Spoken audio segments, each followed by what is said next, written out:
Di antara pembahasan di dalam kitab fikih itu adalah pembahasan qada'ul hajah, yaitu adab buang hajat, baik buang air kecil maupun buang air besar. Karena dalam pembahasan buang hajat di situ nanti terdapat istinja dan istijmar, yaitu bersuci dengan air atau bersuci dengan batu dan yang semacamnya. Dan istinja atau istijmar itu termasuk syarat sah wudu bagi seseorang yang sebelumnya hadas. Apabila seseorang hadas, baik buang air besar atau buang air kecil, maka wajib atasnya untuk bersuci dengan air atau yang semacamnya. Apabila dia tidak bersuci setelah buang air besar atau kecil, kemudian dia berwudu, maka wudunya tidak sah. Hal ini sebagaimana sabda Nabi sallallahu alaihi wasallam di dalam hadis, "Faghsil farjaka tsumma tawadda." Bersihkanlah kemaluan kamu, kemudian berwudulah. Nabi sallallahu alaihi wasallam memerintahkan kepada sahabat yang hadas, ya, dia tidak bersuci karena buang air kecil, maka Nabi sallallahu alaihi wasallam menyuruhnya untuk bersuci dahulu. Baru habis itu dia berwudu. Maka dari sini para ulama menjelaskan adab qada'ul hajah dalam kitab fikih sebelum mereka membahas wudu. Karena wudu tidak akan sah kecuali dengan bersuci dari hadas, baik hadas, maksudnya hadas baik buang air besar atau buang air kecil. Maka bab-bab yang diletakkan oleh para ulama di dalam kitab-kitab fikih itu urutannya memiliki makna, bukan sia-sia atau tidak memiliki makna. Mereka membahas air terlebih dahulu, kemudian membahas bejana, kemudian habis itu membahas adab qada'ul hajah, karena hal-hal ini harus diperhatikan bagi seseorang sebelum dia berwudu. Dan juga ya ikhwah, pembahasan qada'ul hajah, pembahasan adab buang hajat, ini menunjukkan kesempurnaan agama Islam. Ya. Lantaran segala sesuatu telah dijelaskan oleh Nabi Muhammad sallallahu alaihi wasallam. Kalau seandainya buang hajat dijelaskan nama Nabi sallallahu alaihi wasallam, maka perkara yang lebih besar dibandingkan dibandingkan buang hajat pasti sudah dijelaskan oleh Nabi sallallahu alaihi wasallam. Ya, perkara seseorang bisa masuk surga dan selamat dari api neraka sudah dijelaskan oleh Nabi sallallahu alaihi wasallam. Perkara mengenal Allah Azza wa Jalla dan menjadi hamba Allah dan kekasih Allah telah dijelaskan oleh Nabi sallallahu alaihi wasallam. Kemudian perkara akidah, keyakinan seseorang telah dijelaskan oleh Nabi sallallahu alaihi wasallam. Maka semua hal telah dijelaskan oleh Nabi Muhammad sallallahu alaihi wasallam. Tidaklah Nabi sallallahu alaihi wasallam wafat melainkan segala yang dibutuhkan oleh seorang muslim dalam kehidupan dunianya maupun kebahagiaan di akhiratnya telah dijelaskan secara sempurna dan terperinci oleh beliau alaihi salatu wassalam. Maka kalau semisalnya ada kekurangan dalam kehidupan seseorang, itu tandanya akal dia kurang dan ilmu dia kurang, bukan agama Islam yang kurang. Karena agama Islam telah sempurna. Oleh karena itu disebutkan di dalam hadis, orang-orang musyrikin datang kepada sahabat Salman Al-Farisi radhiyallahu ta'ala anhu, ya, bertanya namun dengan niat ingin melecehkan. Kata orang-orang musyrik tadi, hal 'allamakum nabiyyukum kulla syai'in hatta al-khira'ah? Apakah nabi kalian telah mengajarkan kepada kalian segala sesuatu hingga al-khira'ah, hingga buang hajat? Kata Salman radhiyallahu ta'ala an, ajal. Iya, Nabi sallallahu alaihi wasallam telah menjelaskan kepada kita segala sesuatu hingga buang hajat. Ya, laqad nahana an nastaqbil al-qiblah bigha'itin aw bawlin. Nabi sallallahu alaihi wasallam telah melarang kita untuk menghadap kiblat ketika buang air besar maupun buang air kecil.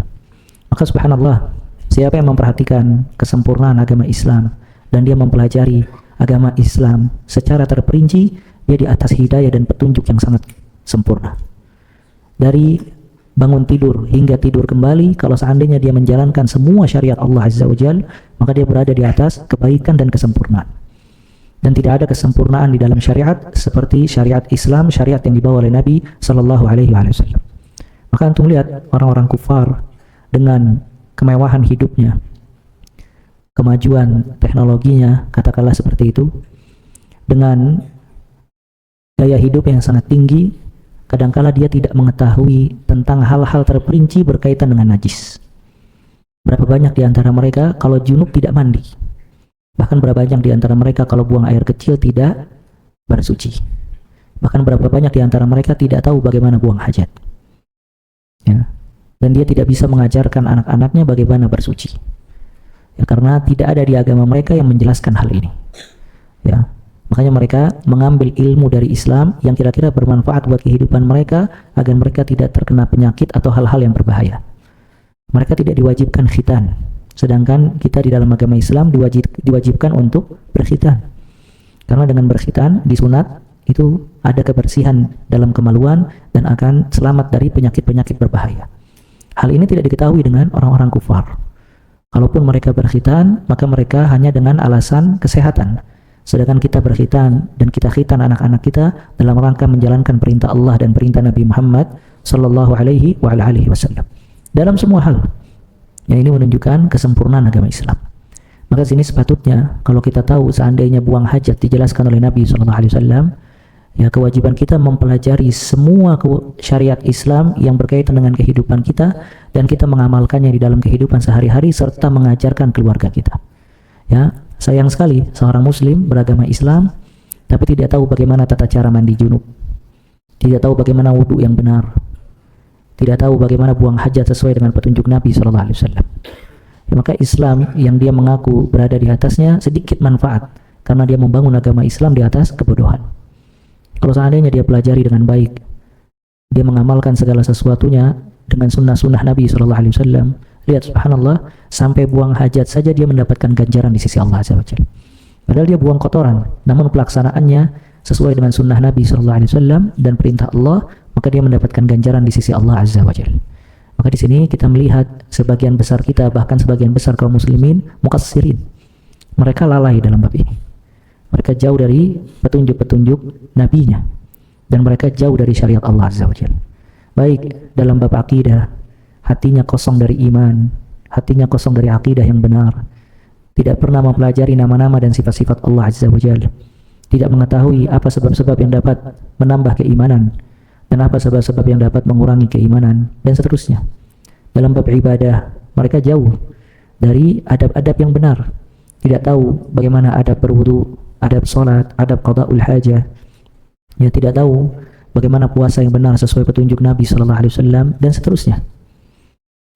Dalam bab akhlak dan moral sangat jauh dalam kehidupan sehari-hari. Sedikit mengucapkan salam, sedikit menebarkan kebaikan, sedikit berjabat tangan, sedikit menolong saudaranya yang sedang kesusahan, silaturahim dan yang lain-lainnya. Maka subhanallah, adab-adab Islam punah di tengah-tengah kaum muslimin karena kaum muslimin dia bodoh akan agamanya.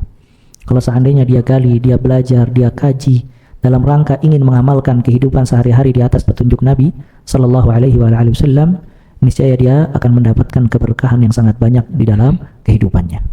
Bisa dipahami ini ya. Nah, ini pentingnya kita mempelajari syariat Islam, fikih, akidah agar kita menjadi seorang muslim seutuhnya.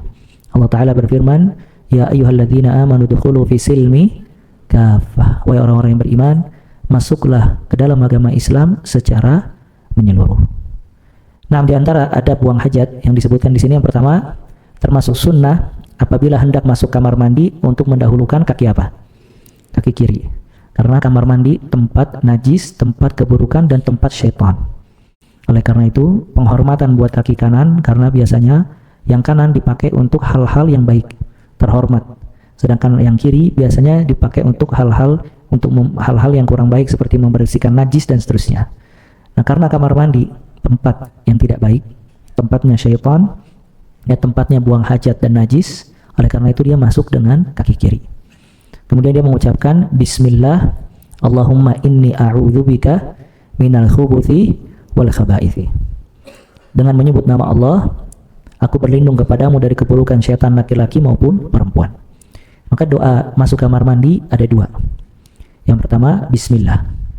Apa fungsinya bismillah? Sebagaimana disebutkan di dalam hadis, kalau seseorang masuk kamar mandi mengucapkan bismillah, maka syaitan tidak bisa melihat aurat kita. Ya, dia tertutupi dari melihat aurat kita karena ketika kita masuk kamar mandi kita mengucapkan bismillah. Kemudian yang kedua, kita mengucapkan Allahumma inni a'udzubika minal khubuth wal khaba'ith. Ya Allah, aku berlindung kepadamu dari khubuth. Sebagian ulama menafsirkan khubuth itu syaitan jenis laki-laki, dan khaba'ith itu syaitan jenis perempuan. Ini menunjukkan kalau syaitan yang menggoda manusia hak benar. Ya, karena di sini kita meminta perlindungan kepada Allah dari bujukan dan waswas syaitan ketika masuk kamar mandi.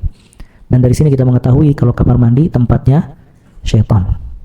Oleh karena itu dia tempat yang khabith, yang buruk, tempat untuk buang najis dan seterusnya. Anehnya, sebagian orang berlomba-lomba membuat kamar mandi itu mewah. Betul nggak? Dibuat semewah mungkin dan sebetah mungkin di kamar mandi.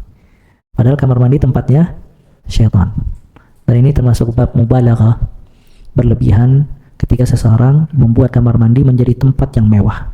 Hingga sebagian orang masuk kamar mandi bawa kopi sama bawa buku. Ya. Dan seterusnya. Dia berlama-lama di tempat yang dihuni oleh syaitan. Ya.